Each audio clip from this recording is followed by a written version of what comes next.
अपेक्षा व्यक्त केली जाते. काय सांगाल तुम्ही, तुमची काय प्रतिक्रिया आहे पहिली? ही जीवनातली अत्यंत कठीण निवडणूक आहे. खरं सांगायचं तर अशी वेळ कोणावरच येऊ नये.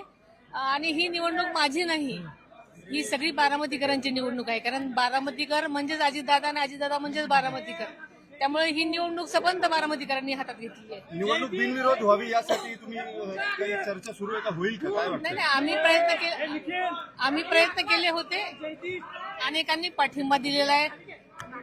म्हणजे त्यांच्या सत्सदविवेक बुद्धीला समोरून त्यांनी अनेकांनी पाठिंबा दिलेला आहे. दादांच्या स्मृतीला उजाळा देऊन त्यांनी पाठिंबा दिलेला आहे. आणि नक्कीच त्यांचे मी मनापासून आभार मानते. आणि लोकशाही आहे, प्रत्येकाला उभं राहण्याचा अधिकार आहे. त्यामुळे त्यांचंही स्वागत आहे. वहिनी, शुभेच्छा तुम्हाला निवडणुकीत. आपण पाहिलं सुनेत्रा पवार यांनी अर्ज दाखल केलाय.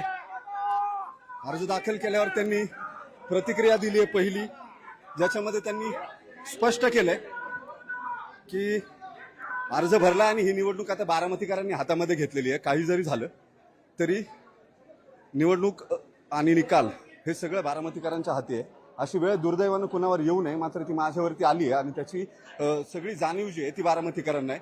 त्यामुळे या निवडणुकीचा निकाल बारामतीकर ठरवतील, असं सुनेत्रा पवार यांनी न्यूज 18 मराठीशी बोलताना सांगितलंय. व्हिडिओ जर्नलिस्ट सचिन अंचाटेसह वैभव सोनवणे, न्यूज 18 मराठी, बारामती.